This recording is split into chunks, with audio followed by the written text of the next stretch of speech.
Welcome everyone to GeoHug. So before we kick off today's session, I'd just like to take this time to acknowledge the traditional lands which we're all coming from today. I'm here on the beautiful lands of the Gadigal of the people of the Aurora Nation, and I'd like to pay my respects to the elders past, present and future. So I am so excited to be back after a little break, and I'm thrilled that we have Daniel Murray as our first speaker to kick things off.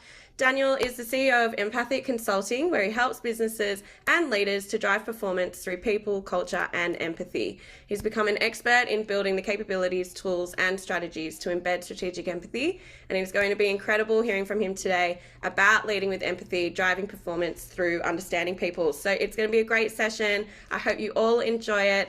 And yes, thank you so much, Daniel, for joining. It's wonderful having you. Thanks, Jess. And yeah, I'm actually in the Gadigal land today as well. Although a little bonus question to add to the quiz we had earlier with Cam. I actually live on the land of the Gubbi Gubbi people. So if anyone can pop in the chat, if they know where the Gubbi Gubbi, the traditional owners are, the Gubbi Gubbi people. My daughter loves saying that term. And while I'm doing that, I'll bring up my little share screen so we can have a look at some slides. Do we get any takers, Jess, on the Gubbi Gubbi people? No guesses yet. And it's actually Bribie Island up in Queensland. And that's the traditional owners. They're a beautiful part of the world. Look, today I want to talk to you a little bit about leading the great reconnection and some of the things that we're going through in terms of our people, our teams, and I'm really keen for any questions you've got to throw them out at any stage, and we'll keep this fairly casual as we go through. The first thing I want to talk to you about is what do we actually fear the most as people? When I was a kid, we had these two traditions that would happen almost every Sunday. The first was, as a family, we'd sit down on a Sunday night and watch America's Most Wanted. I don't know if you ever remember that show, America's Most Wanted. It was always sort of some deep voiceover of this reenactment of some horrible murder, and that voice would start with, it was a Sunday night and Jess was walking down her street and in the shadows was this person, terrifying. The other thing that happened every Sunday night, as a 10-year-old, I had to take out the rubbish. Now, what would always happen is I would forget to take out the rubbish before we watched America's Most Wanted. I'd therefore have to do it afterwards. And I would stand at the front door with that bag of rubbish and I'd open the door, and what would I see? Darkness. And as soon as I looked out into that darkness, that voiceover started to narrate my impending death and doom of someone hiding in the shadows about to get me. And I would sprint to the bins and I would sprint back inside, heart racing, terrified. And the reason I think this is important for us to reflect on now is the thing we fear the most is not change. It's talked about a lot. People go, oh, people hate change. People are really afraid of change. I don't think that's necessarily true. See, when I was staring into that darkness, it wasn't what was there that was scaring me. It was what I could imagine could be there. It was uncertainty. It was the unknown. In many ways, we love change, don't we? We plan for it. We invest in it. We spend our lives working out how we can change in ways that we like to change. What we don't like is not knowing. And when we have things like pandemics and restructures and changes in so many different parts of our lives, it creates that environment of uncertainty. It turns out the lights. And I don't know, Jess, were you scared of the dark when you were a little kid? Terrified. You might still be. And Still not a fan, no. Still not a fan. What you're not scared of is what's there. You're scared of what could be there. And what happens in uncertainty is your brain inputs all of the worst possible things, doesn't it? If you hear there's going to be a restructure, very few people think, awesome, I'm going to get promoted for sure. Most people are terrified and they think of what could go wrong.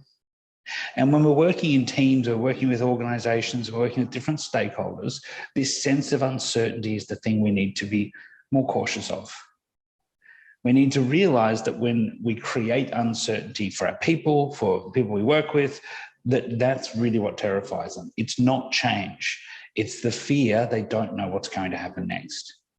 And in that fear, they input all of the ghosts and the goblins and all the terrible things that could go wrong.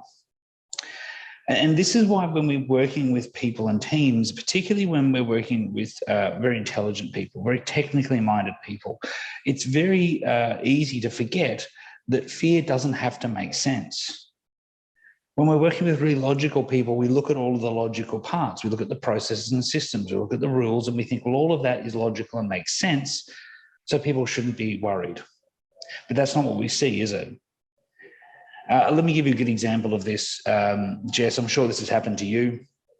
You've been sitting on your couch at home.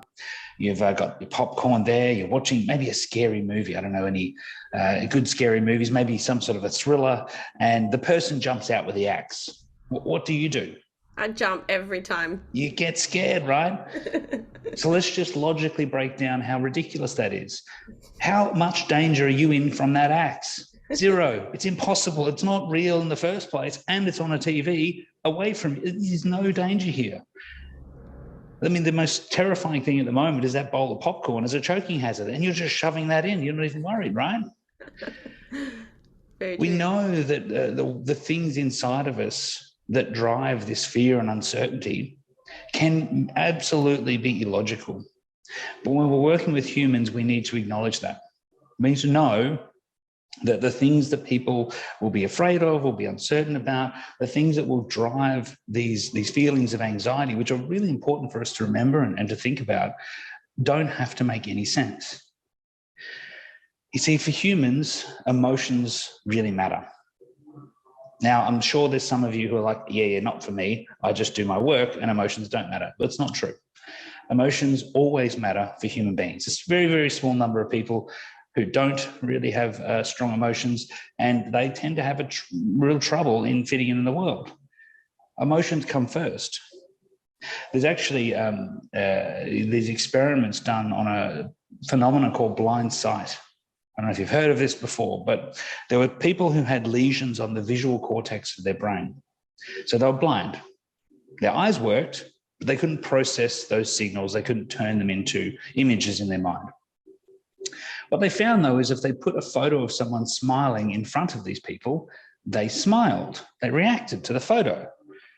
The experimenter would say, why did you just smile? And they would say, I don't know, I just felt like it. It's fascinating, right? And so what they were finding was that those signals from their eyes were working. They were getting sent, those signals were getting sent from the eyes through the brain back to the visual cortex. It couldn't process that data, and so nothing was seen. But on the way through, these signals were passing through the amygdala and the limbic system. And these ancient parts of your brain are searching for what we call emotional valence. Safe or dangerous? Is this okay or not okay? And it can pick up this emotional information before you even process it and see it. Now, evolutionarily, this makes a lot of sense, doesn't it? You don't have to know what shade of brown the bear is before you got scared and ran away. The emotions come first. And this is why when you walk into a room, you might feel like, something's not right. Something doesn't feel good here. And that can happen without any logical processing. But that is your subconscious brain signaling that there's information here you need to know. And when we're dealing with people, I want us to start thinking about two different characters inside everyone. Jonathan Haidt uses this great little metaphor. He said, inside your brain is an elephant with a little man riding on its back. Now, the little man on the back, that's our conscious brain. It's our big, beautiful, hardworking, energy-guzzling part of our brain. It does logic, it does mathematics, it does all of that cool stuff. And the rider is your conscious brain and thinks it's in full control. The elephant is your subconscious brain. It's your emotional core. It's all of those other things that are going on. And the rider thinks he's in control of this elephant until the elephant gets spooked and we find out who's really in control. And we've all had this experience, haven't we?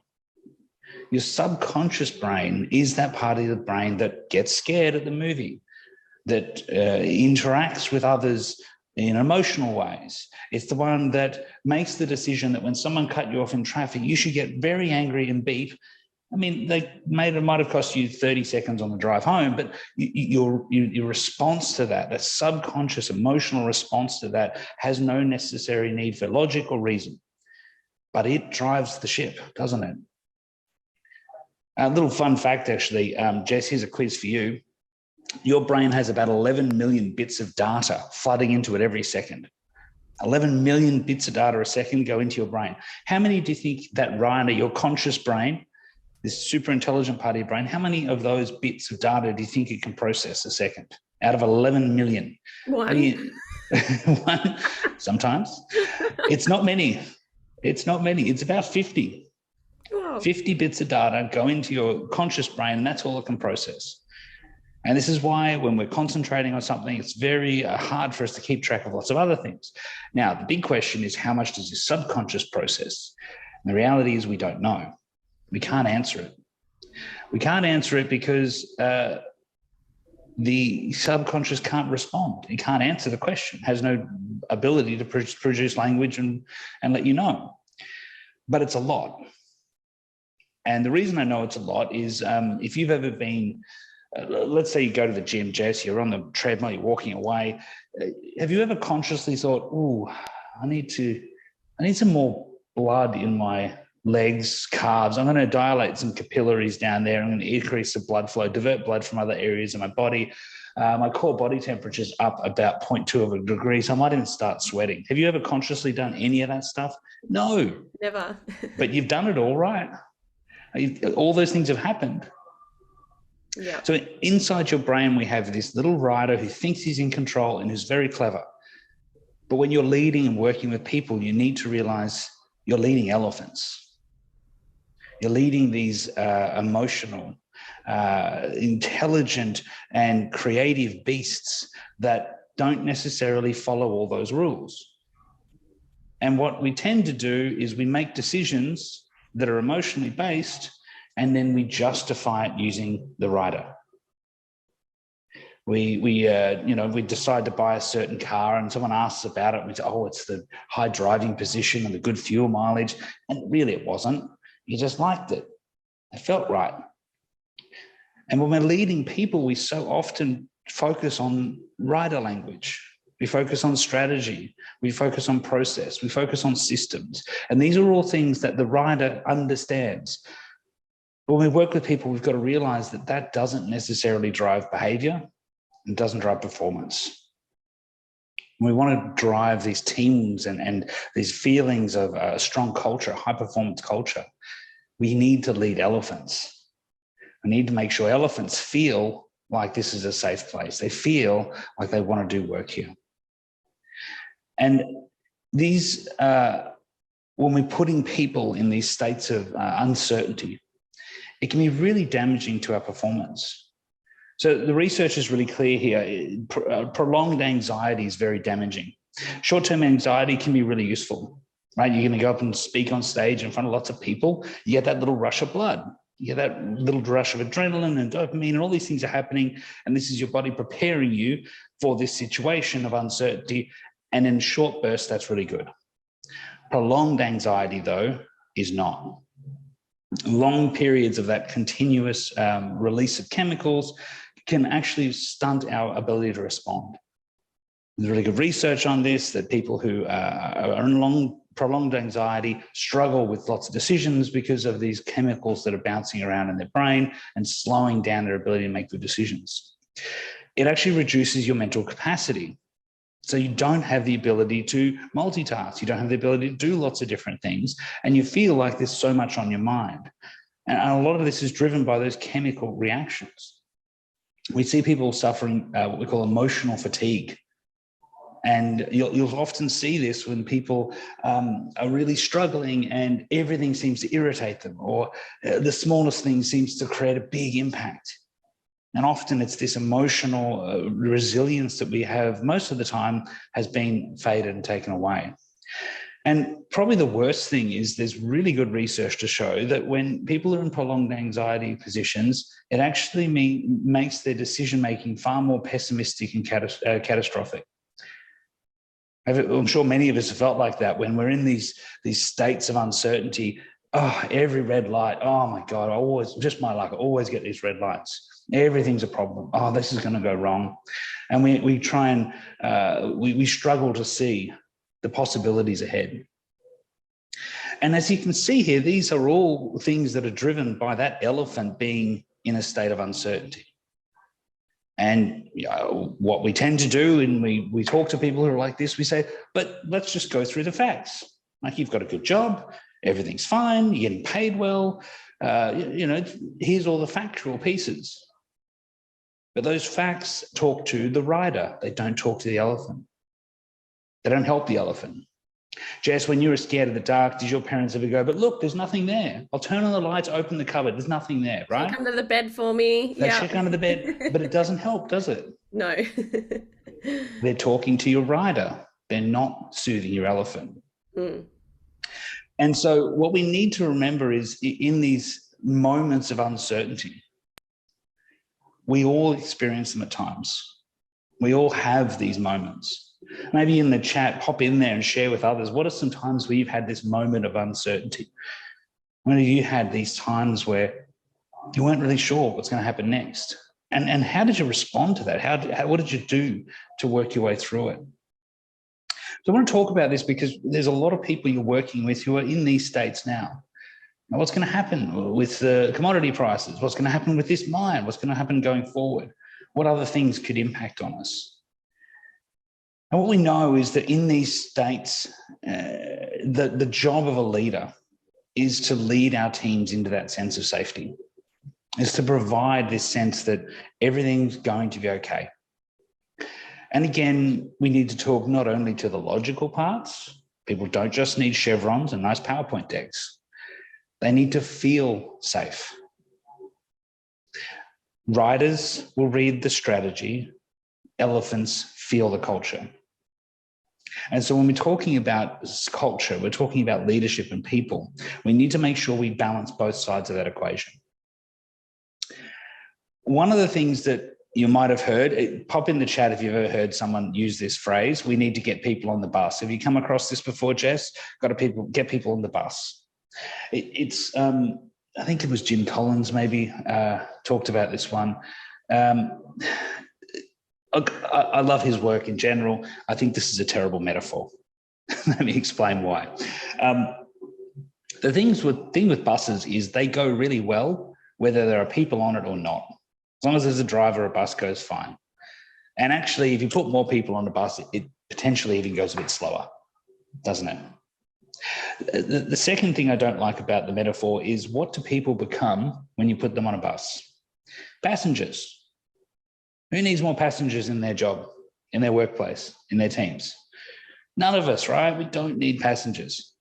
And so this idea of getting people on the bus is something I want to dispel. I want to get rid of this metaphor. And I'm going to give you a new one as we move through today. But what we need to do, instead of getting people, forcing people on and maybe selling their strategy to them, is actually to build confidence. And make them feel like things are going to be going well. We've got to talk to that elephant. How do you do that, though?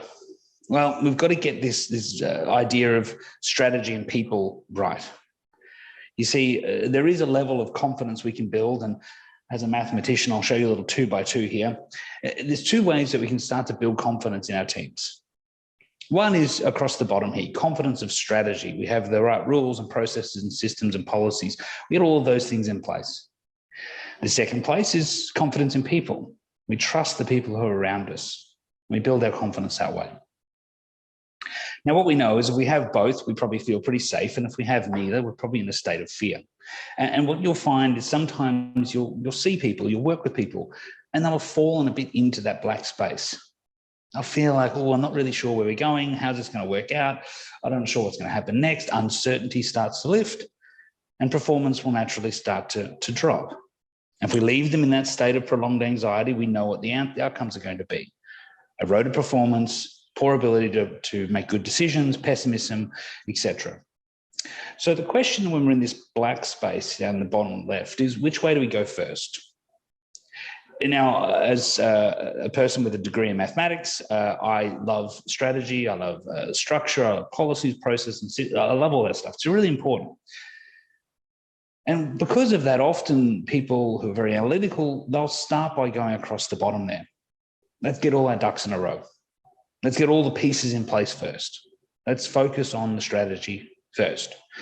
We're going to lock ourselves away in a room. We're going to have Gantt charts and diagrams, and we'll get all the bits right first, and then we'll go and talk to people about it. The problem with this is if you have high levels of structure and rigidity and low confidence in the people who are sending these messages out, it actually drives suspicion, doesn't it? Think about the last 2 years. We've had governments trying to put in place all of these rules and policies and systems to say, this is to help you to be safe. And a lot of people have pushed back and said, yeah, but I don't trust you. Why are you doing this? What's your alternative, your ultimate motive here? What's really going on? What's driving all of this? It's going back to Cam's lizard people, isn't it? I don't trust them. And sometimes we spend all this time building all of those logical bits to talk to the rider, but we forget the elephant doesn't trust you. What if we went in the other direction? What if we said, you know what? I don't know what's going to happen next. I don't have all the answers. I don't have a perfect strategy. I don't know. But I'm just going to build confidence in my people. I'm just going to build strong, trusted relationships. I'm just going to focus on making sure people feel safe. Well, it turns out this is probably the most natural state for humans to be in, right? For a couple of 100,000 years, we had no idea what was going to happen next. All the other animals were trying to kill us. And as an individual animal in the wild, humans are fat, slow, and pretty easy to kill. We're weak compared to most animals. But in small groups, in tribes, in these tight-knit, bound groups of people, we're unstoppable. And that's the natural state for humans to really succeed, is to build strong relationships. We'll work out the other things. We'll work out how we're going to get there. We'll build a strategy, but we need to know we've got each other's back. And that sense of determination is what we really need to tap into now. We're at a time in history where so much has gone wrong, so much has been a challenge, and it's not going to stop. And you don't have all the answers. If you do, just let me know, because then we can rule the world together. But my experience, no one's got all the answers, and your people don't want you to have all the answers. They want you to have their back. Now, they don't always say this. Right? The writer doesn't know how to say that without it sounding weird. But that's what elephants really want. They want to go to a job, they want to go to work where they can look at someone and go, you know what, no matter what happens here, I've got your back. I'm going to help you out, and we're going to get through this. And I think as the world gets more complex and technical, we sort of forget it. We think, oh, we need better material or better computer system or better this, or better that. And I don't know if you've ever been through this experience. You go out and get all those things, and it doesn't help, does it? You don't feel any better. So during these times of uncertainty, it's connection with people that really helps us build our confidence. And it's as a leader of people, it's making sure that you're fostering and building that connection. You're letting people know you've got their back. You're going to help them, no matter what happens. This idea is that elephants have to feel safe first. If you've ever seen a really good project, but it didn't feel right, you just keep searching for reasons, don't you? But when you feel like this is going to work, that confidence, then you can adjust your strategies. You can change, you can move really quickly. You can be agile. We have to build confidence and safety first. And so let's get off that getting people on the bus idea, right? We don't want to force people on the bus. We don't want passengers. Instead, I want you to think about this metaphor. You're as a leader with your team, whether it's big or small, doesn't really matter. You're with your team though, and you're standing in the middle of the woods, and your job is to lead them to safety. And you don't really know where safety is. But as the leader, you've got to pick a direction. You've got to say, look, I think it's north. Guys, we're going north. Let's do it. Your second job, though, is to help your team to get there together. So imagine each of you and your team are tied together by ropes around your waist. There's all these ropes, you're all tied together, and your job is to say, okay, we're going north, and this is how we're going to work together. We don't need rock stars running off the front. We've got to work together as a team to get there. As you start to move, you have to adjust your strategy. But how do we make sure that we move together as a group? We need to set expectations. We need to build this sense of commitment and conviction for the way we're going. So leaders are the ones who set this direction.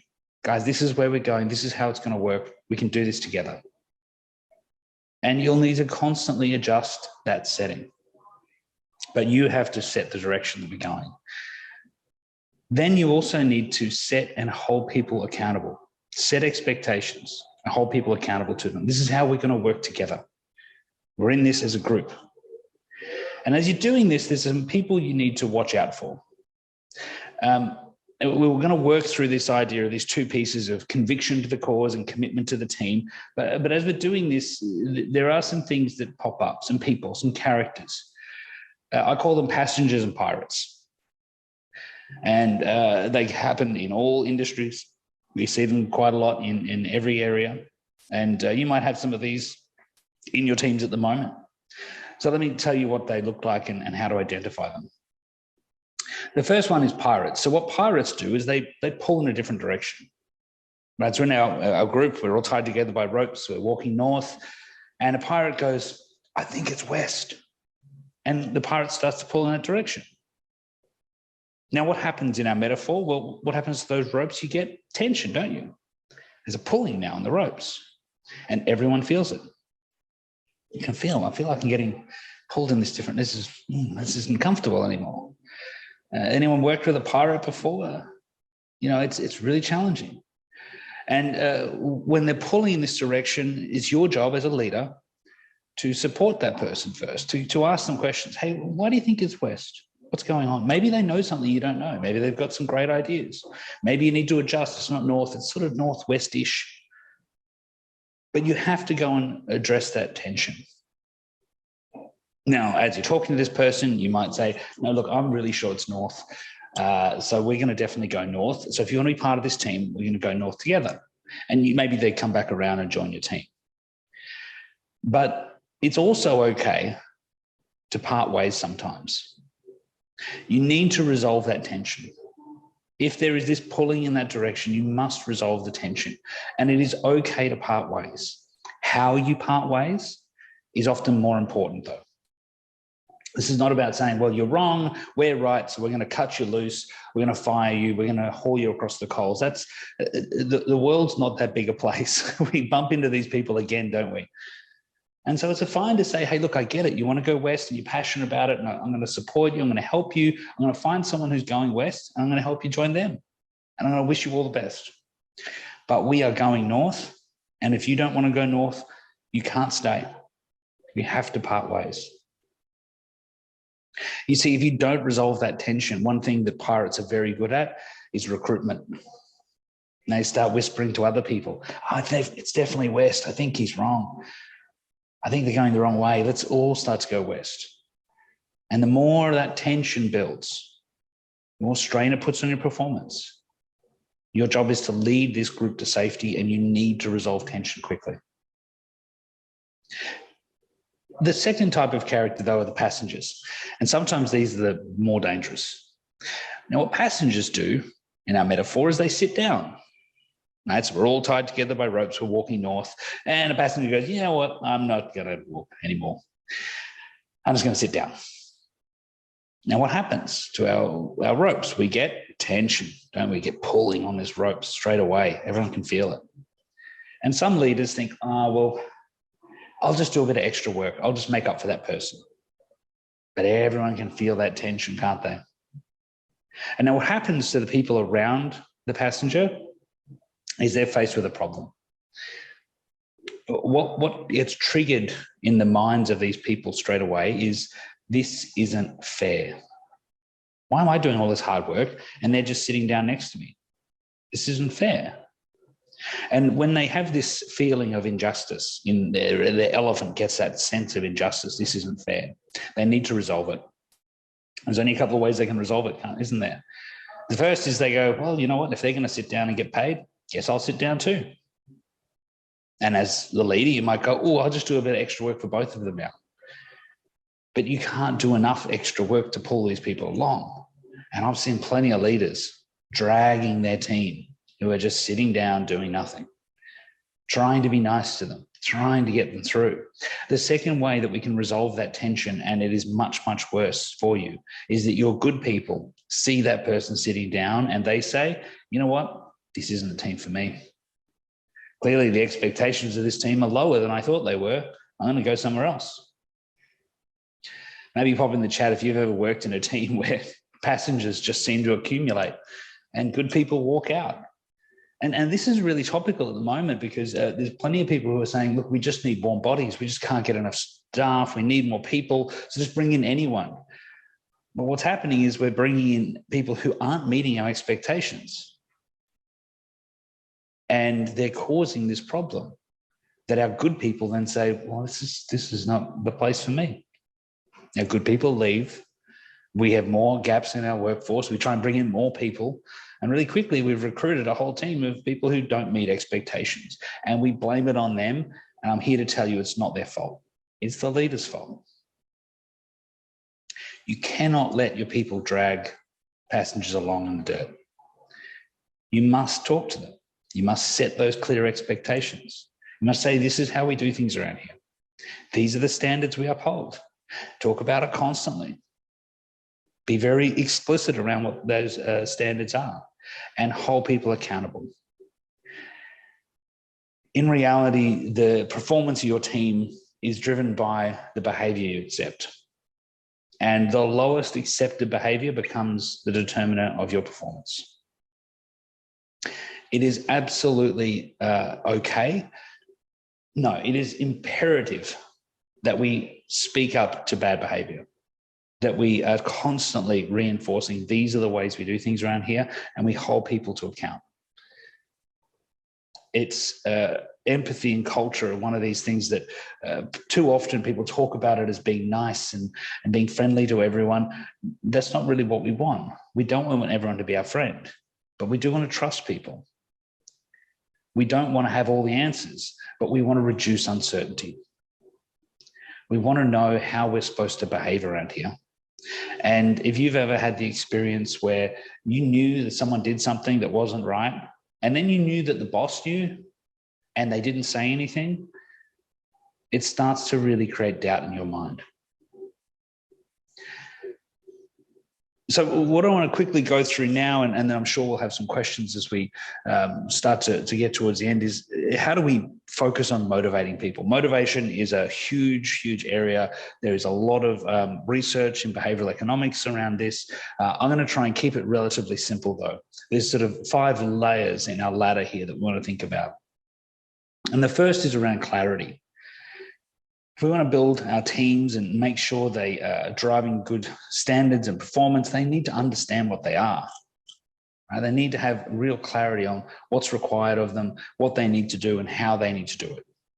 And so ask yourself this question: am I really clear with my team on what are the standards of our organization, or how we do things around here? And if we're not, then how are we building that clarity? In working from home and virtual workforces and people spread out all over the place, this is sometimes harder, isn't it? When you work closely with people, you can see if they're a bit confused. You can almost feel it and go and help them. But through a Zoom screen, that can be a bit harder. So we need to do more work to build that clarity, to set expectations and be clear on what we want to do going forward with our people. The second level is simple: equipment. Do they have the tools they need to be successful? I'm sure as geologists, there will be plenty of times where you sort of think, oh, if only I had this bit of equipment or this bit of tool, and everything would make it a whole lot easier. And as a leader, your job is to really understand that. What do they need? Check in with them, ask them. You might not have all the answers, but asking the question just makes them feel like at least you're aware, at least you're going to help and be supportive.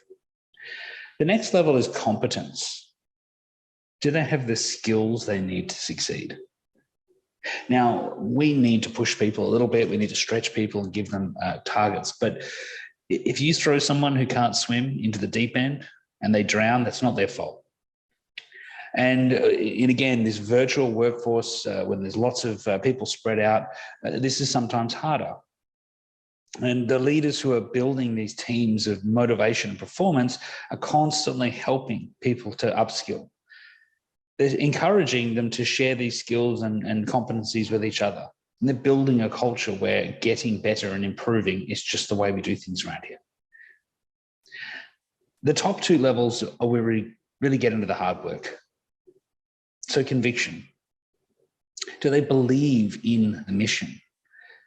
Do they believe what they're doing adds value?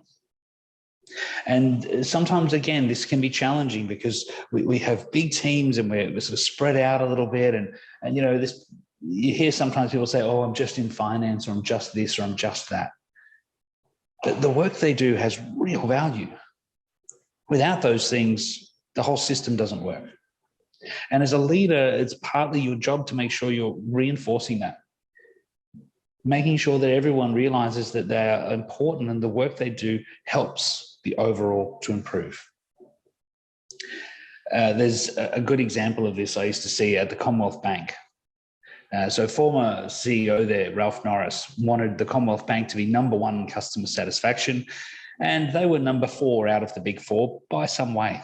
He challenged the teams and said 50% of everyone's KPIs will be based on customer satisfaction surveys. Now, the frontline teams thought, yeah, that's okay, sort of makes sense. But some of the back office teams said, what are you talking about? I don't talk to customers, have nothing to do with customers. He said, listen, if you don't have anything to do with customers, then why are you here?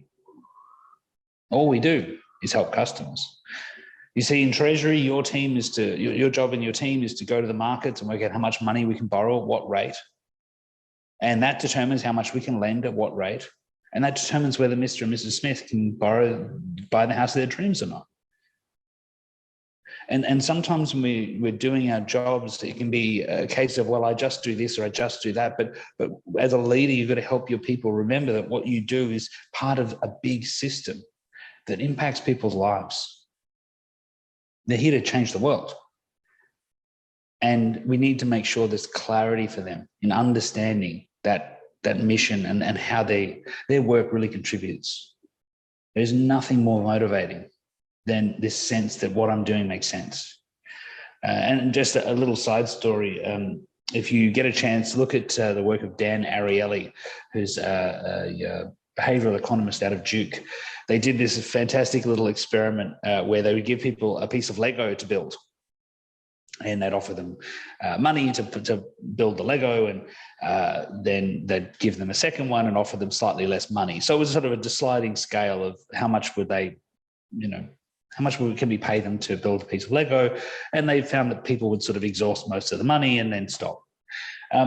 In the second experiment, though, as they were building the second piece of Lego, they took the first piece of Lego apart in front of them. And so if they wanted to build another one, they'd give them the same one they just built and taken apart again. And what happened was people saw that their Legos were just getting taken apart and they stopped doing them straight away. They didn't have any purpose in what they were doing. Now imagine instead, we said, look, you're building these Legos, we're not going to pay you, but we're going to give them to kids at the end of this who don't have any toys. What would happen? Well, people get motivated because there's a sense that the work they're doing has purpose and meaning, and it impacts someone's life. So make sure when we're working with our teams that they understand the impact it has. The final level is commitment to the team. And this is really, really important. We need to, right now more than ever, to build this sense that we are in this together. We are not solo experts. We are not trying to outdo someone. We're not here to beat people. We're here to create something together. And what we see in high-performing teams is they sit around at budget time and say, well, hang on, I've got a little bit of extra budget. What's the most important way we can use this as a team? What you see in teams without this level of commitment is they hold on to things. Well, I'm just going to keep this budget aside. I won't tell anyone about it. Or that famous saying, make sure we spend it this year so we get it again next year. This is where we're lacking that sense of commitment to each other. We're lacking that support. And so as a leader, it's around fostering those conversations. It's actually getting people to be open and trusting and not hiding behind some system or process. What you find in high-performing teams is they have arguments. They disagree, but they're not disagreeable. They have conflict because they believe in what they're trying to do and they know that they're all there for the same reason. And what you'll find, and maybe you've got some questions around this as we go through, is that at different stages, different parts of these start to fade. Sometimes we need to do some upskilling. Sometimes we need to re-clarify what it is we're here to do. Sometimes it's about rebuilding that sense of conviction. We lose that sort of sense of where we're going. And often people do team building to get this commitment, but commitment should be something that's constantly fostered. Doing a day offsite where you making pizzas together or something, that doesn't always build the level of commitment. You don't get the great outcome. Commitment's often fostered in the heat of battle. If anyone, I'm a proud Queenslander, so I'm happy to have a little gloat today to any New South Welshmen, but you see that level of commitment to each other in a sporting team. It's unstoppable. And that's what we need to be fostering. That's when these elephants feel like they've got each other's back. So where are the areas you might need to focus? What are some of the challenges you think you need to build within your teams? And again, we'll open up for some questions in a second. I'd love to hear from some people. But I just want to finish with one little story, if I can, Jess, before we maybe jump into some questions. This is a little kid's book that I wrote for my daughter, Zoe. So she's almost 5 now. And I was working with organizations, and a lot of them were talking about this idea of building resilience. And there was something that was being brought up that just didn't feel right. And this story came to my mind, and I actually made a little kid's book out of it. And maybe this will resonate with you. The story of the monkey and the rhino is pretty simple. There's a monkey and a rhino, and they live around this tree. And now they've got a pretty good partnership going on. The monkey climbs to the top of the tree and picks the young leaves, which are the rhino's favorite. And the rhino, he scares off the lions when they come to hassle our friend the monkey. One day, though, it rains and then it hails. Never hailed before. The hail belts down, and afterwards, our poor little monkey, he's battered and bruised, says to the rhino, "Oh, are you okay after that storm? I'm really hurt." And the rhino says, "Yeah, I'm fine." The monkey says, "Well, hang on, how come you're okay? I'm really hurt. What have I got to do to be okay?" And the rhino says, "Well, I'm big and tough and I've got thick skin. I guess you just got to toughen up and get thick skin like me." So the monkey goes away, he finds some mud and clay, puts it on his arms and legs and starts to bake in the sun. He can't climb the tree anymore, which is a bit of a challenge, but the rhino's happy, he thinks his friend's going to be okay. Unfortunately, the next storm rolls in. Rain washes off much of the mud and the clay. And again, our poor little monkey's left battered and bruised. He says to the rhino, "Oh, what am I going to do? These storms are killing me." And the rhino says, "Just toughen up. Just got to get thick skin." He's a bit sad now, our friend, the monkey. So he goes and sits in the tree. And as he's sitting there, a squirrel pops out of a hole in the tree. Monkey says to the squirrel, "Are you okay after that storm?" The squirrel says, Yeah, I'm okay. Monkey says, "But do you have thick skin? You don't look like you've got thick skin." "Oh, monkey," says the squirrel, "we can't all have thick skin. It doesn't work that way. You see, I'm small and I can hide in this hole in the tree. We're all different. We've all got to find our own way to get through these storms." Now, in the book, which you can go and buy for a young person if you like, the poor little monkey goes on an adventure and he's trying all these different things, but in the end, he works it out. As the next storm rolls in, he walks over and sits underneath the belly of his friend the rhino and waits out the storm. And the reason I think this is a really important thing for us to remember is our workforces have never been more diverse. We've never had more different types of people with different types of skills coming together to try and work in different and new and unique ways. The challenges of the future are more complex than they have ever been. And we'll need all of this diversity. We'll need to lead teams of real differences, and bringing these different groups of people together is absolutely imperative. but it's also going to be harder.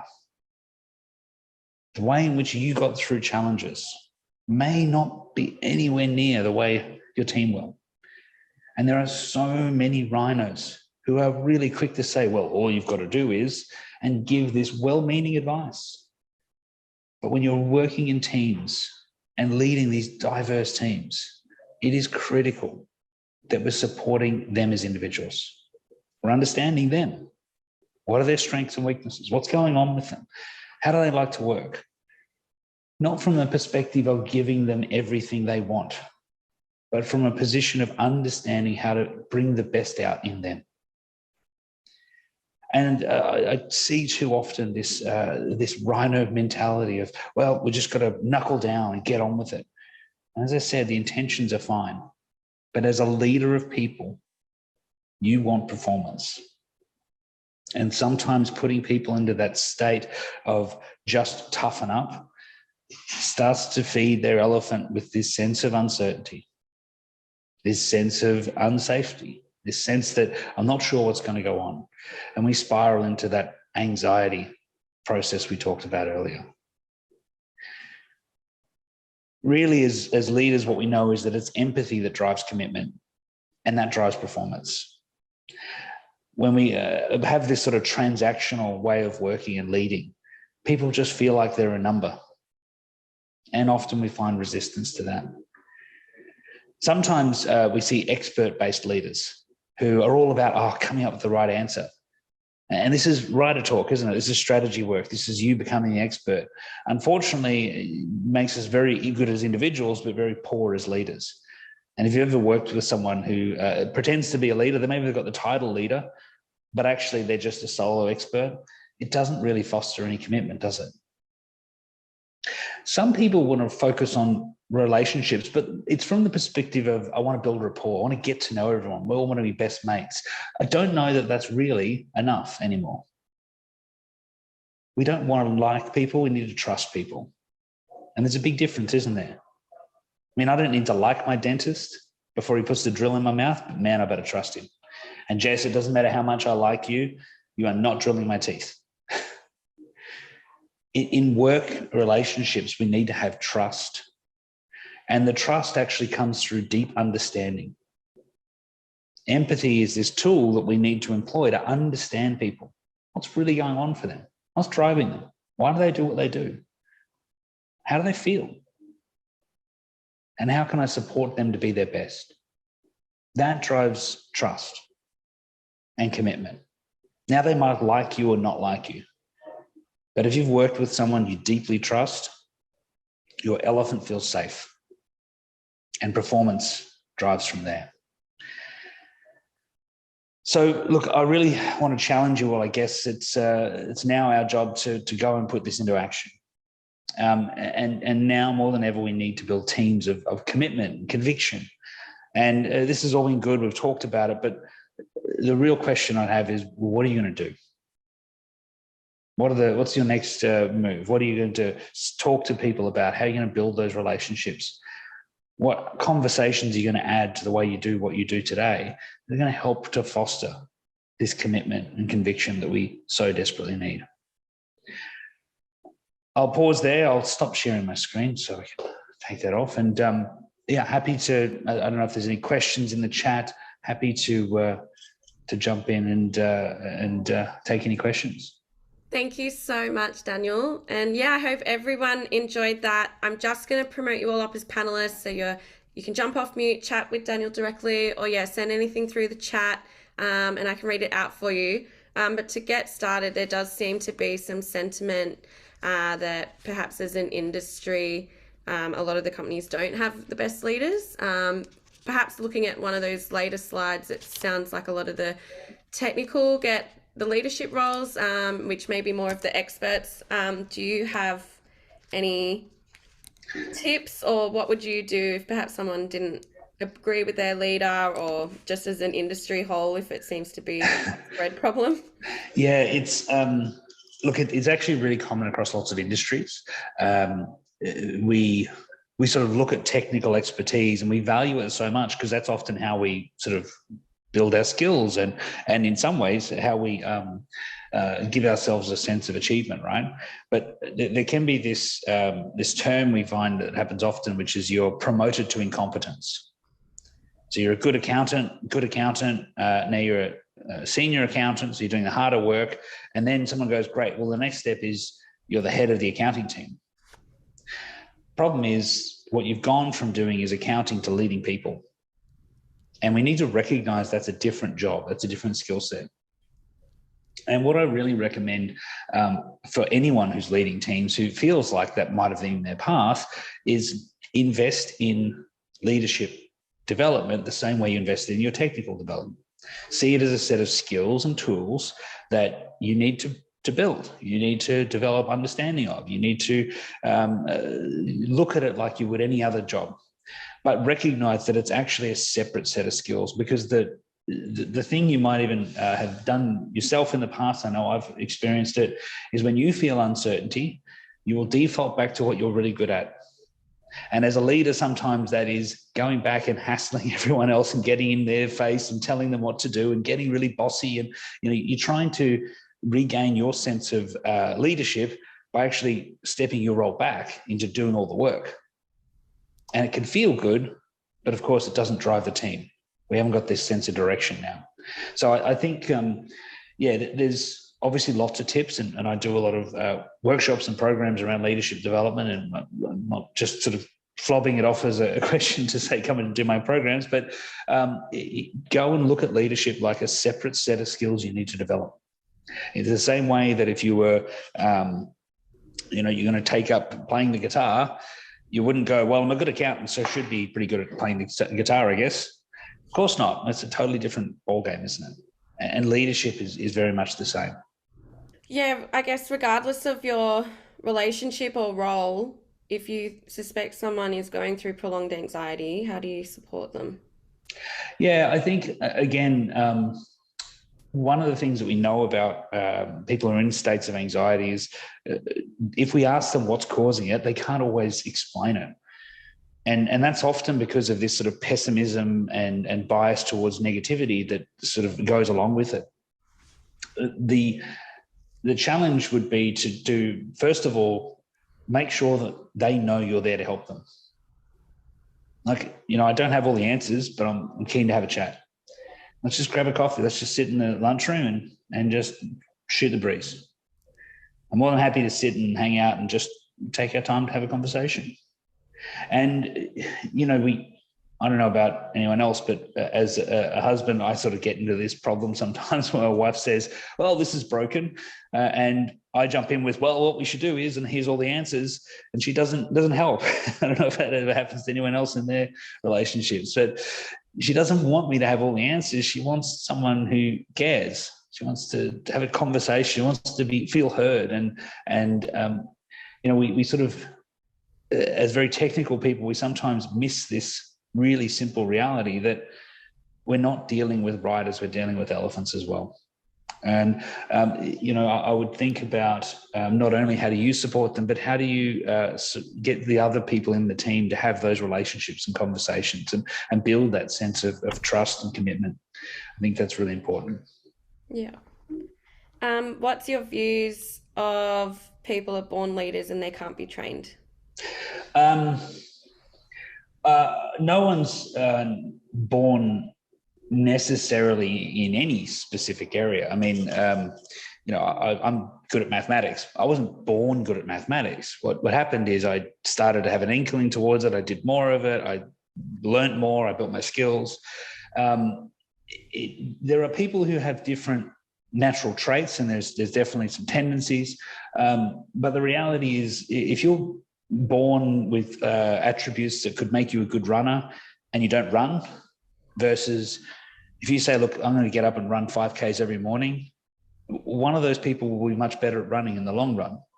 It's the person who just puts in the work. And I think there are definitely traits that lend themselves to be better at leading sometimes, but there are also skills that you can build. So if you say, look, I'm not a natural leader, okay, but you're probably not a natural geologist either. It's probably not a natural anything. It's just you've devoted the time, you've developed those skills, and therefore now you are technically a proficient. And that's where I'd say the first thing is self-awareness of saying, okay, I'm not particular. Maybe I'm not. I don't feel like I'm a natural leader. So what are the skills that I could build, or what are the gaps in my skill set, and what are the things that I could put in place? What are the different places I could learn, and how can I develop those skills? Like getting a mentor or getting a coach, getting someone who can support you to see the things that you don't necessarily see. I think that's really important. Yeah. There's some wonderful comments coming through of what an impactful talk that was. And yeah, it's a lot of motivation coming through and lots of appreciation. So yeah, really thank you so much for coming on and having a chat to us. Absolute pleasure, Jess. It's great to be part of it and see such an active community. It's really cool.